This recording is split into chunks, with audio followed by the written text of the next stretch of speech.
Ces dons donc ont été remis aux autorités de la commune de Balbala par la présidente de l'association de la plage de Douda, Wanag Hawaley.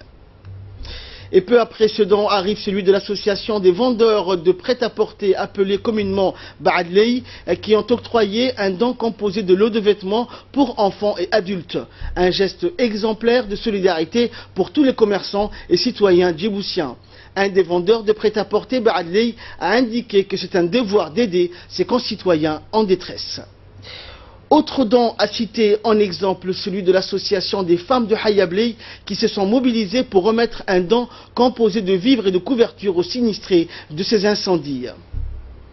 Le don a été remis par la présidente de l'association au président de la commune de Balbala qui a remercié l'association des femmes de Hayabley pour ce don à leurs frères et sœurs dont les foyers ont été détruits. Il faut souligner que, hormis les premiers secours, le président de la République, Ismaël Omar Guelleh, avait insisté lors du conseil de crise que l'aide aux sinistrés devait obligatoirement inclure le relogement de toutes ces victimes, sans quoi le plan de secours serait dépourvu de substance. Une directive dont il faut tenir compte pour orienter les généreux donateurs qui doivent se mobiliser en cet instant pénible que vivent les sinistrés. Il convient en effet, et il est du devoir de chacun et de chacune d'entre nous, de penser à soulager la détresse de nos concitoyens en ce moment où ils ont tout perdu. Également dans l'actualité nationale, une délégation conduite par le secrétaire d'État à la jeunesse et au sport, Hassan Mohamed Kamil, a pris donc ce week-end la direction de la région d'Obok. Dès son arrivée, la délégation a ensuite pris la direction du complexe Al-Rahma où devait avoir lieu la cérémonie de remise des diplômes aux bacheliers 2017. La cérémonie a débuté par des chants et danses traditionnelles qui ont laissé place aux différentes interventions. Le président du conseil régional, Mohamed Hamad Ismail, fut le premier à prendre la parole. Il a salué l'initiative du ministre de l'Éducation de décentraliser donc les cérémonies et a rappelé que l'éducation était le pilier d'un développement durable et relevé de la responsabilité de tout un chacun. A suivi également une projection d'un documentaire retraçant le parcours de feu Fatih Ahmed Chamsan qui fut une éminente personnalité du corps de l'éducation.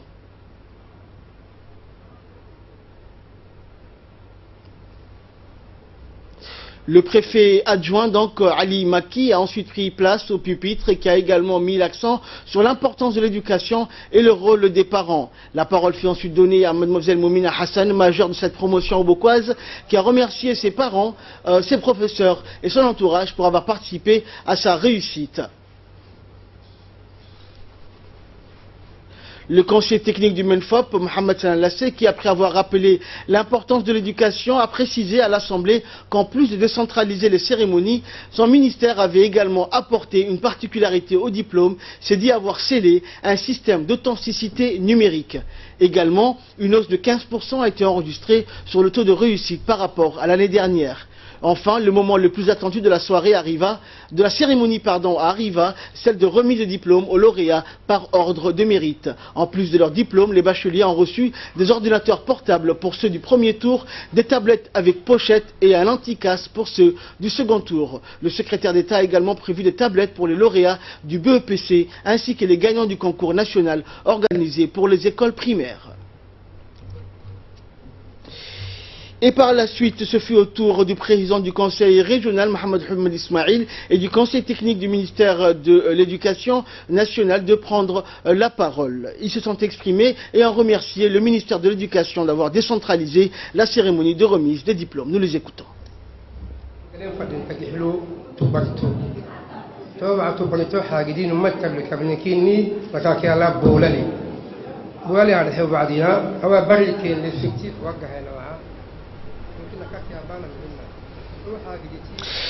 Et la série des interventions a été clôturée par le discours du secrétaire d'État à la jeunesse et au sport, Hassan Mohamed Kamil, qui a rappelé que cette action inédite du ministère de l'Éducation nationale et de la formation professionnelle, qui s'inscrit en ligne droite de la politique du président de la République, vise à rapprocher les services publics des administrés. Il a d'abord rendu un vibrant hommage au chef de l'État, grâce à qui notre jeune République est devenue un hub régional convoité par les grandes nations. Ensuite, félicité son collègue et ami pour cette belle initiative. Il a enfin terminé son discours par des félicitations félicitations à l'endroit des bacheliers, des encouragements à l'endroit de ceux qui n'ont pas réussi cette année et exprimer sa joie de partager un moment précieux avec les Aubokois. Nous l'écoutons. Notre pays a fêté il y a moins d'un mois son 40e anniversaire. 40 ans de prospérité, de paix et de stabilité et de bonne gouvernance. Nous devons ce bilan positif à la volonté et l'abnégation d'un homme qui a su trouver les voies et moyens pour développer politiquement et économiquement notre petit poussé de l'Afrique. Il a su jouer de sa position géostratégique afin de l'imposer sur la scène internationale et en faire un hub régional convoité par les grandes nations. Cet homme, comme vous l'aurez deviné, n'est autre que le président de la République, son Excellence M. Ismaël Omar Guelleh, à qui je rends un vibrant hommage. Pour le 40e anniversaire de notre pays, le chef de l'État a mis l'accent sur le développement des régions. Sa première pierre à l'édifice à ce développement fut de mettre en place un ministère délégué auprès du ministère de l'Intérieur chargé de la décentralisation qui a la lourde tâche de veiller au rapprochement des services publics des usagers. Et instruction a été donnée à tous les départements ministériels de participer à ce rapprochement. Dans ce contexte, mon département a entrepris un vaste programme de restructuration de personnels régionaux ainsi que du développement du sport régional. Mon collègue et ami de l'éducation nationale et de la formation professionnelle a également entrepris des démarches dans le cadre de la facilitation de ce rapprochement. Si nous sommes réunis aujourd'hui au complexe Ar-Rahma d'Obok, c'est bien grâce à ces démarches qui s'inscrivent en ligne de droite de la politique du chef de l'État. Cette action vous permettra ainsi, à vous les jeunes bachelières et bacheliers, de recevoir le fruit de votre labeur, entouré de vos amis, de vos familles et surtout de vos parents, premiers acteurs de votre réussite. Enfin, et non de moindre, vous la devez à vos enseignants. Les enseignants qui sont à vos côtés jour et nuit, qui ont la lourde tâche de partager à la construction de la société en vous transmettant leur savoir et en révalorisant vos compétences. À l'instar donc des autres régions du pays, la ville Assad Diog a abrité également pour la première fois une cérémonie d'honneur et distinction au bachelier 2017 de remise de diplôme du baccalauréat de cette année. La cérémonie placée donc sous le patronage du chef de l'État, Ismaël Omar Guelleh, a été présidée par le ministre du Travail chargé de la réforme de l'administration, Hassan Idriss Samrié, et par le ministre de la Communication chargé des postes et des télécommunications, Abdi Youssouf Sougué. Cet événement historique a vu aussi la participation du préfet de la région, Mohamed Ouabri Assoué, du vice-président du conseil régional et président du conseil par intérim, Nour Saïd, du vice-président de l'Assemblée nationale, Ilmi Abchi Ouaïs, des députés de la région, du chef de corps de l'armée, ainsi qu'une délégation du département du ministère de l'Éducation nationale. À l'issue de la cérémonie, marquée par un déjeuner collectif offert a par ailleurs convié l'ensemble des bacheliers mentionnés ainsi que les autorités administratives, coutumières, les parents pour fêter cet événement historique. Plus de 200 personnes dont les lauréats étaient réunis à l'hôtel Palmeraie d'Ali Sabieh où s'est déroulée une cérémonie riche en couleurs et pleine d'émotions. Le préfet de la région, Mohamed Ouabri Assoué, et le vice-président du conseil régional ont pris la parole au cours de la cérémonie pour féliciter les lauréats avec mention. Ils ont salué également l'initiative louable du ministre de l'Éducation nationale, Moustapha Mohamed, qui s'inscrit pleinement, ont-ils dit, dans la dynamique du processus de la large décentralisation initiée et engagée par le président de la République.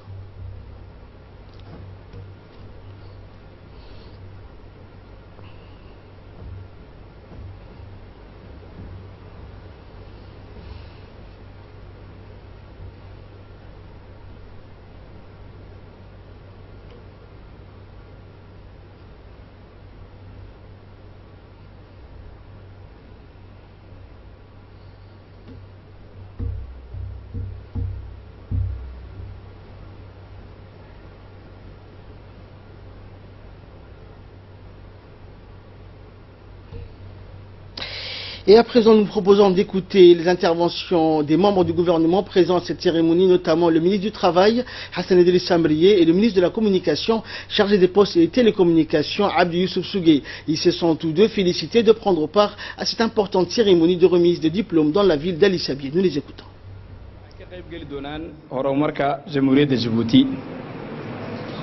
marka labaad waxaan u soo jeedinayaa hambalyo iyo bogaadin le corps professoral waxa la dhahdo macallimiintii maatirada kala duwan dhigaysay ciyaalka suutiyaanka u sameeysay isku hawleysay si ay halka u soo gaadhaan natiijadu professorka liiseega Al Sabiix isagana hambalyo gaar ah u direena dalka oo dhan inta macallimiin joogtana hambalyo aan leenahay laba class ayuu haa classka turaasiyanku Al Sabiix laba class oo kaliya laba class oo 45 ailleurs. Sur les 90 élèves, les 18 premiers ont balisé le territoire. Donc tu pouvais avoir 15 de moyenne, Haddad 19e nogotit ou à cours de l'université. Parce que il y avait un seul lycée et 8 secondes pour toute la République de Djibouti. Et nous demandons Nassib Al-Edin, et t'as son conflit de tactile. وأنك منشأ ولا كناي همبلي وأنا قلناي دال كان إني سوق بالنادان يسيد بالنادان حكومة دوّتنا كعيالة وهربوت كيا مدحينه مري بعدين كونتين دال وينات بديسين عشرة كونات والدين هرمر كوضة كونات كقيم قشين سابع إنه بلنا هليد لا يسسيو هليد وقف عن وقارسا يقف كهليد الله سيو ذهب له يمشيو حماها وبوك قف كالسيو بوك قف لسيو وأخرجته هل يدابه هل يقف عنا وايو علمه وافتويان وأقلويان نك علم لا نسكون معها. Cérémonie également similaire, toujours dans le sud du pays. Après Ali Sabieh, direction la ville de l'Unité, notamment à Dikil, une cérémonie de remise de diplôme a eu lieu également dans la ville de l'Unité.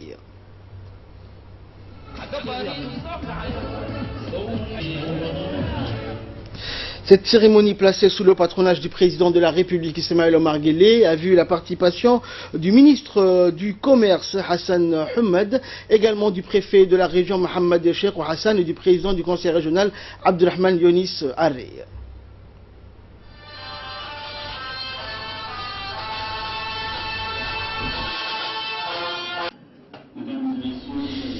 Plusieurs représentants donc du ministère de l'Éducation nationale et de la formation professionnelle ont pris part à cette cérémonie. La cérémonie qui a eu lieu ici à Djibouti, à l'hôtel de Kempiski, a été retransmise en direct dans toutes les régions de l'intérieur. Et peu après, des remises de diplômes ont eu lieu pour chaque région. Ici, le ministre du Commerce, M. Hassan Hamad, remet de ses mains les diplômes aux différents lauréats du bac de cette année 2017. Également, les autorités présentes ont remis également les diplômes aux bacheliers et bachelières de la ville de l'Unité.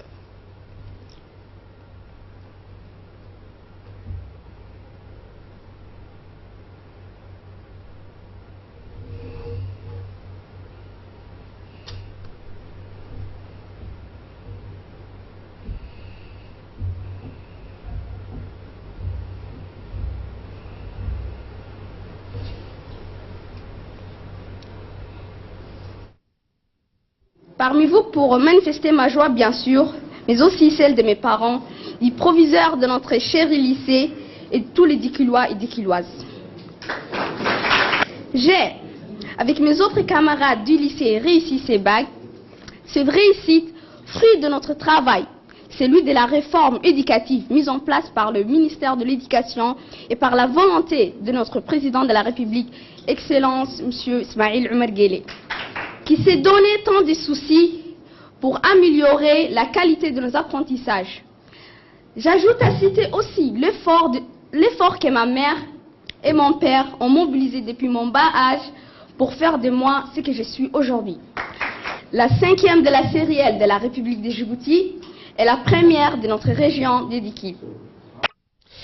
Et également, dans leurs interventions, les autorités de la région d'Ikil, notamment le préfet Mohamed Cheikh Hassan et le président du conseil régional, se sont réjouis de prendre part à cette importante cérémonie de remise de diplômes. Ils ont par ailleurs félicité le président de la République et le ministre de l'Éducation nationale pour avoir décentralisé la cérémonie dans les régions. Nous les écoutons. Permettez-moi également de vous dire que cette cérémonie constitue bien sûr un événement historique et s'inscrit parfaitement dans la dynamique de la décentralisation en marche dans notre pays. Je vais citer une citation et devenir bienfaiteur par orgueil. On a besoin bien sûr de la commémoration par l'ensemble. À cette occasion, féliciter le ministère de l'Éducation nationale et de la formation professionnelle pour cette initiative louable d'organiser pour la première fois la cérémonie de remise des diplômes dans les régions de l'intérieur, en lui accordant toute l'importance qu'elle mérite. En effet, la réussite du baccalauréat est un moment particulièrement important dans la vie d'étudiant, puisqu'elle représente le couronnement des efforts et des sacrifices consentis tout au long de leur scolarité primaire et secondaire, c'est-à-dire durant 13 années. Permettez-moi donc d'adresser toutes mes félicitations à tous les lauréats de toutes les filières confondues et de m'associer à leur joie. Je voudrais également féliciter les responsables du lycée de Dikil et surtout les professeurs qui ont fait preuve de dévouement et d'abnégation pour dispenser une formation de qualité à leurs élèves. Cette année, avec un total de 102 élèves admis, le lycée de Dikil a réalisé un score satisfaisant, qui est nettement supérieur à celui des années antérieures. Et cette cérémonie à Dikil a vu également la participation du membre du gouvernement et natif de la région de Dikil, le ministre du Commerce, Hassan Mohamed Ibrahim, qui s'est réjoui également de sa participation à cette importante cérémonie. C'est un immense plaisir et un grand honneur pour moi de vivre et partager avec vous cette joie bien méritée qui est la vôtre aujourd'hui. Et cette cérémonie de remise de diplôme du bac clôture vos études secondaires et constitue pour certains ou le commencement de la vie active pour d'autres. C'est un moment crucial et inoubliable dans la vie d'un ou d'une élève. En tant que père de famille, je reconnais combien cette belle réussite est un aboutissement. Le fruit d'énormes efforts et sacrifices, la nouvelle dynamique de développement poursuivie par le gouvernement est de permettre à tous les enfants du pays d'être scolarisés grâce à la nouvelle politique de la décentralisation mise en place et à la politique de l'éducation pour tous, chère du président de la République, son Excellence Monsieur Ismaël Omar Guelleh. Cette stratégie a permis de donner une égalité des chances à tous les enfants du territoire national et a contribué à réduire les disparités entre les régions pour que le pays avance au même rythme de développement. Un taux de réussite de 80% pour la première promotion du baccalauréat professionnel, dont 2 avec mention bien. À cet égard, au nom des responsables politiques, administratifs et militaires, traditionnels membres de la région, je tiens à féliciter en général les nouveaux bacheliers qui ont décroché leur baccalauréat et en particulier ceux qui nous ont obtenus avec mention. De plus, le corps enseignant s'est réjoui particulièrement de ce succès. Également dans l'actualité, toujours dans la région du Dikil, le ministre de l'énergie chargé des ressources naturelles, Younis Ali Guedi, à la tête d'une forte délégation, s'est rendu donc jeudi dernier au village de Yoboki, dans la localité de Dikil, pour inaugurer la nouvelle centrale électrique du village d'une capacité totale de 200 kVA. Dans son déplacement, le ministre de l'énergie chargé des ressources naturelles a été accompagné par son collègue chargé du commerce, des PME, de l'artisanat, du tourisme et de la formalisation et ministre de la région, Hassan Mohamed Ibrahim, ainsi que du préfet de la région de Dikil, Mohamed Cheikh Hassan. À leur arrivée donc à la sous-préfecture de Yoboki, le ministre et sa délégation ont été accueillis chaleureusement par une masse de villageois en quête de remerciements quant au déplacement du haut responsable de l'énergie qui est venu apporter son appui et constater par ses propres moyens de l'état des lieux de la situation énergétique du village. Lors de ce déplacement, le ministre a profité d'un moment de complicité donc avec les responsables et autres notables du village pour recueillir leurs doléances et discuter ainsi de leurs problèmes énergétiques concernant notamment l'état du champ solaire qui alimente la pompe de refoulement qui approvisionne le village en eau dont il est allé inspecter, leur promettant par la même occasion qu'une solution leur serait apportée dans l'immédiat.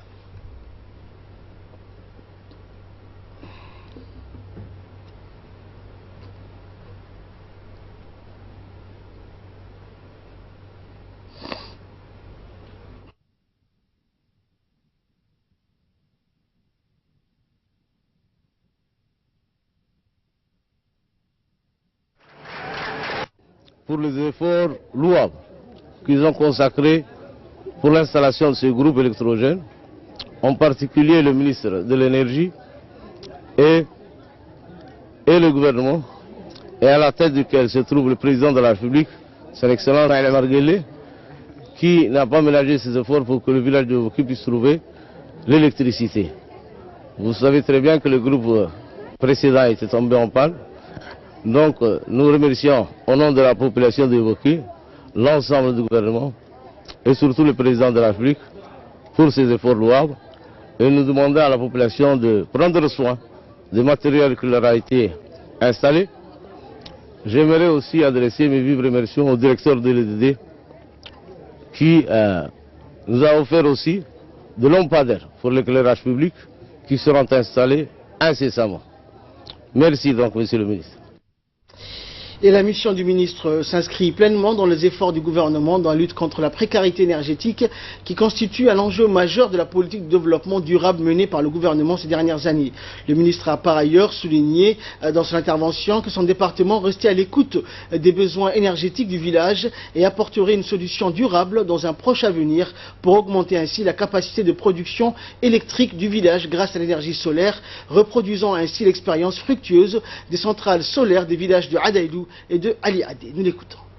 Dans le cadre de la mise en service du nouveau groupe électrogène qui a été donné sur instruction du président de la République, son Excellence M. Ismaël Omar Guelleh, dont la direction de l'EDD et les ministères ont travaillé à pied d'œuvre pour ramener le groupe à Yoboki, l'installer et aujourd'hui faire la mise en service. C'est un pas de plus vers le développement de la région de Dikil et du village de Yoboki. Nous remercions chaleureusement l'accueil qui nous a été réservé par la population de Yoboki et en premier lieu le préfet de la région de Dikil, les sous-préfets du village de Yoboki, les élus parlementaires et les élus locaux aussi. Sans oublier les orcales de la localité aussi. J'espère que ces groupes vont contribuer au développement et à l'illumination du village de Yoboki qui ont souffert et dont le groupe, l'ancien groupe était en panne depuis un bon moment. Mais j'aimerais dire et souligner ici qu'il faudra préserver ces groupes, les maintenir. Une assistance vous sera donnée si besoin, mais j'aimerais bien les dire et souligner qu'il faudra les maintenir et les protéger. C'est un petit bijou pour le village de Yoboki. Donc c'est pour vous et il faudra bien les garder. Inch'Allah, j'espère que vos remerciements nous seront Inch'Allah transmis pour d'abord le chef de l'État, Al-Hajj Ismaël Omar Guelleh, et l'ensemble du gouvernement, Inch'Allah. Merci à tous. Et le ministre donc de l'énergie chargé des ressources naturelles, Younes Ali Guédi, a reçu donc samedi, aujourd'hui, dans son cabinet, le directeur de coopération de l'agence marocaine de l'énergie solaire, Mozen Al-Zeroueli, en présence de ses proches collaborateurs, dans le secrétaire général de son ministère, du directeur de l'énergie. Cette réunion a porté donc sur la reprise de la coopération entre le ministère de l'énergie et le Mozen, qui est une institution clé du royaume chérifien, dont l'expérience dans le développement des énergies renouvelables est reconnue mondialement. Les discussions donc entre les deux parties ont porté sur le renforcement du partenariat, et de la définition d'une vision commune pour appuyer notamment le développement du secteur de l'énergie à Djibouti. Le ministre a souhaité relancer cette coopération afin que ces départements puissent bénéficier de l'expérience du Mozen dans le domaine des énergies renouvelables. Les responsables des deux parties ont souligné de la nécessité de mettre en place un comité ad hoc pour le suivi quotidien des activités et projets qui découleront de cette coopération. Un communiqué qui nous est parvenu de la direction des affaires maritimes et qui demande à l'ensemble des pèlerins djiboutiens de venir assister aux séances de sensibilisation et de démonstration des rites du Hajj 2017 qui se tiendront au stade Goulet, et ce à compter du 25 au 27 juillet prochain, après la prière du Maghrib, afin de profiter de cette occasion sur le terrain.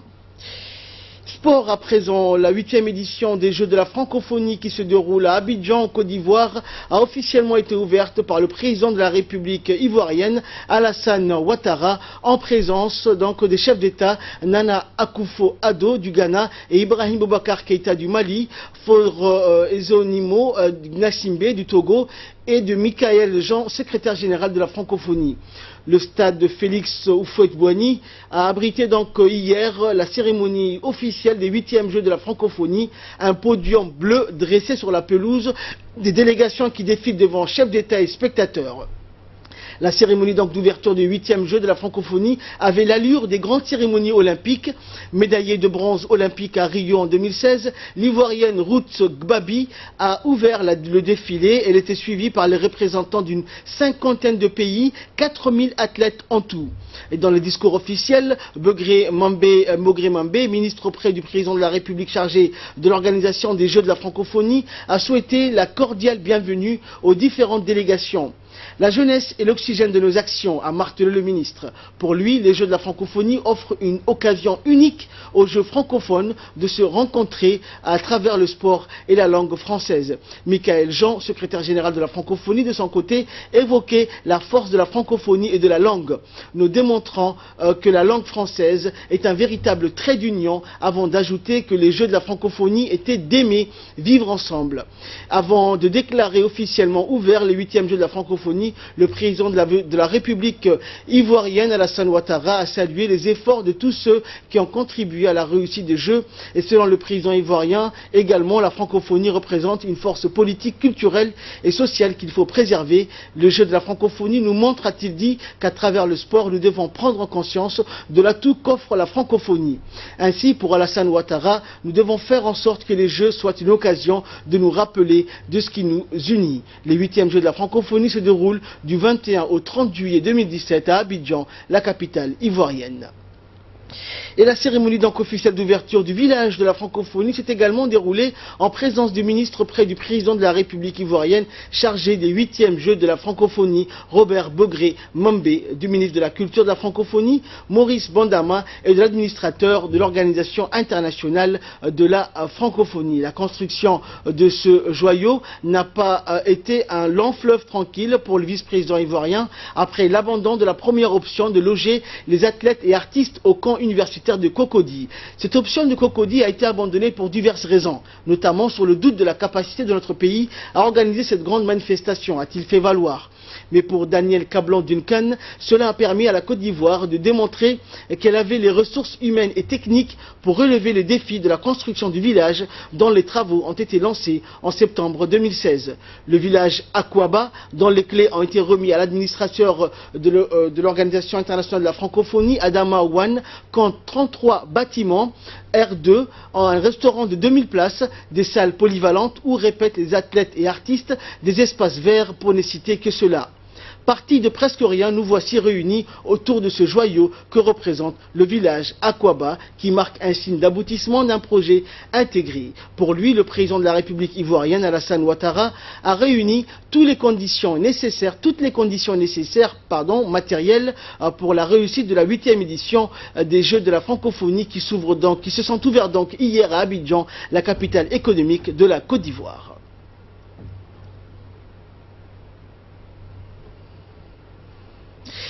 Et la Côte d'Ivoire donc entend ainsi saisir d'une nouvelle occasion de célébrer la fraternité et l'amitié, de célébrer le renforcement de la cohésion du peuple, a dit son vice-président. Les Jeux de la francophonie initiés en 1984 à Rabat au Maroc jusqu'à la dernière édition en 2013 à Nice en France témoignent donc de la vitalité de la francophonie institutionnelle et culturelle des peuples et des jeunes, a soutenu Daniel Duncan. Avec comme thème solidarité, diversité, les Jeux de la francophonie sont une occasion de rencontre, de partage et de brassage des peuples. Rappelant également qu'une délégation djiboutienne composée des athlètes et des cadres du secrétariat d'État à la jeunesse au sport participe à ces 8e Jeux de la francophonie à Abidjan. Écoutons à ce propos le directeur des sports Absiye pour plus de précisions.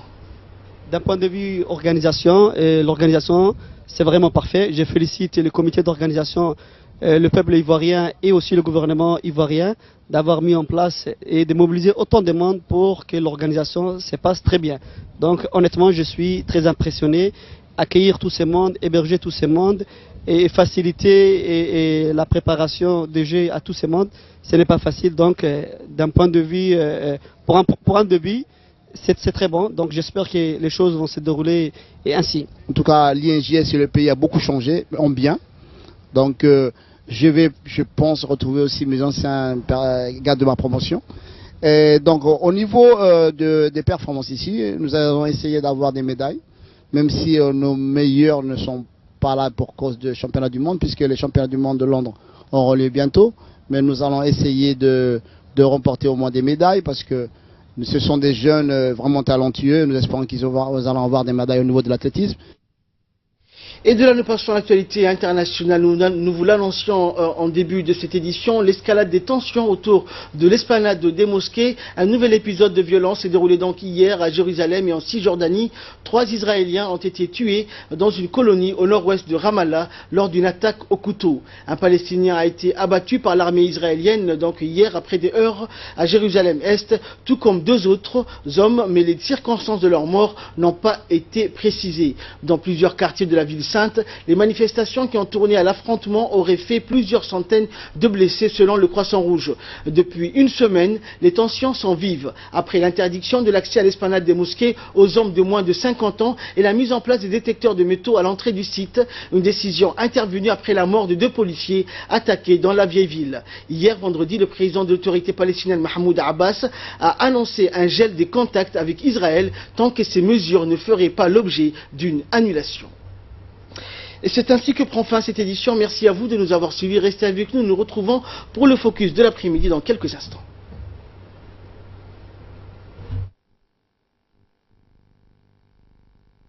Inna as-salata kanat 'ala al-mu'minina kitaban mawquta.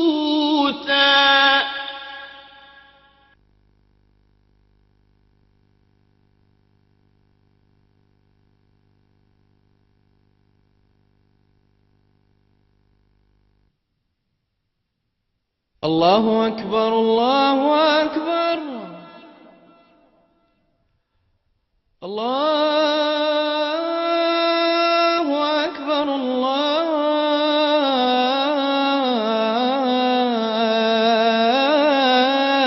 الله أكبر أشهد أن لا إله إلا الله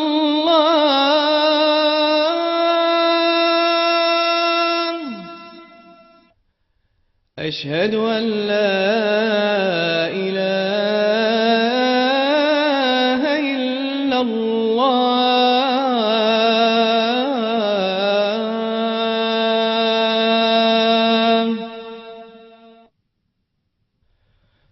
أشهد أن محمدًا رسول الله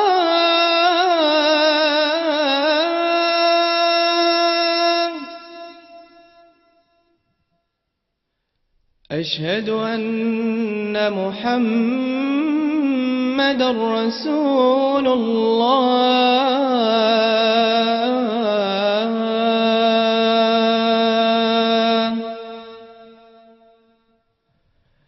حي على الصلاة حي على الصلاة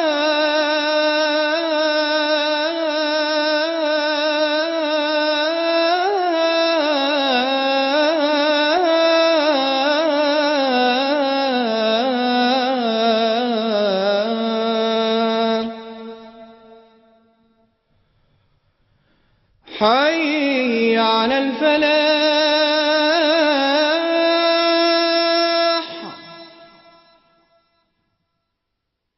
حي على الفلاح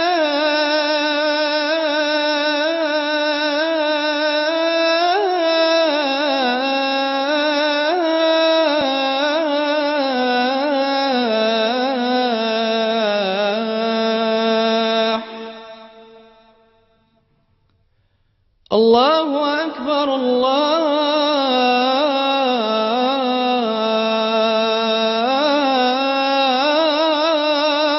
أكبر لا إله إلا الله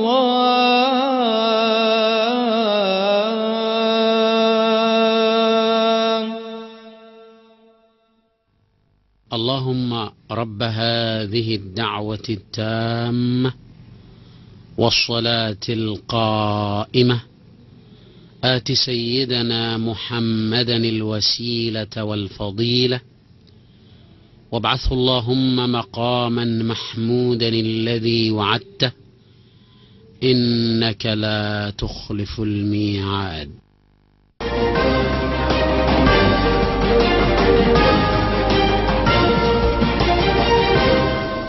Merci donc de nous rejoindre pour ce focus avec Ali Abdullahi. Bonjour Ali. Bonjour Ahmad. Donc nous allons nous rendre dans un premier temps au Brésil. Rude semaine et retour compromis pour l'ancien président Lula.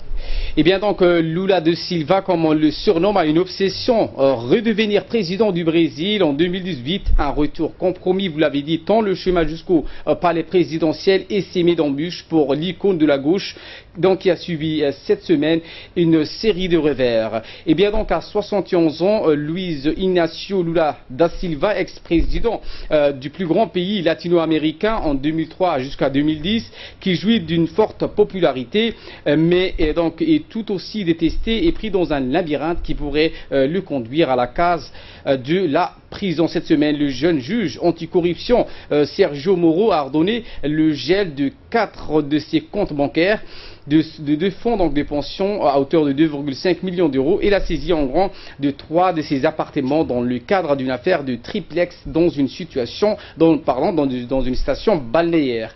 Et bien donc Lula est accusé d'avoir reçu cette largesse d'une compagnie du BTP en échange de son intercession auprès du Petrobras pour des contrats. Le magistrat a aussi donc convoqué jeudi dernier Lula pour la mi-septembre dans le cadre d'une autre des 5 affaires dans lequel il est visé l'acquisition controversée d'un terrain. Bref, ces 3 juges décideront d'ouvrir la porte, Ahmad, d'une cellule pour Lula ou de nouveau celle du palais présidentiel de Planalto.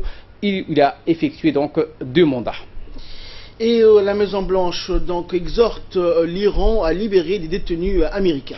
La Maison-Blanche a accentué aujourd'hui la pression sur l'Iran, exhortant Téhéran à renvoyer rapidement aux États-Unis des Américains détenus donc par la République islamique d'Iran. Le président américain Donald Trump est prêt à infliger des nouvelles et sérieuses conséquences à l'Iran, à moins que tous les citoyens américains injustement emprisonnés ne soient libérés et rendus, a écrit l'exécutif américain dans un communiqué. Fin de citation. Merci Ali pour toutes ces explications. Merci à vous de nous avoir suivis. Excellent après-midi à toutes et à tous.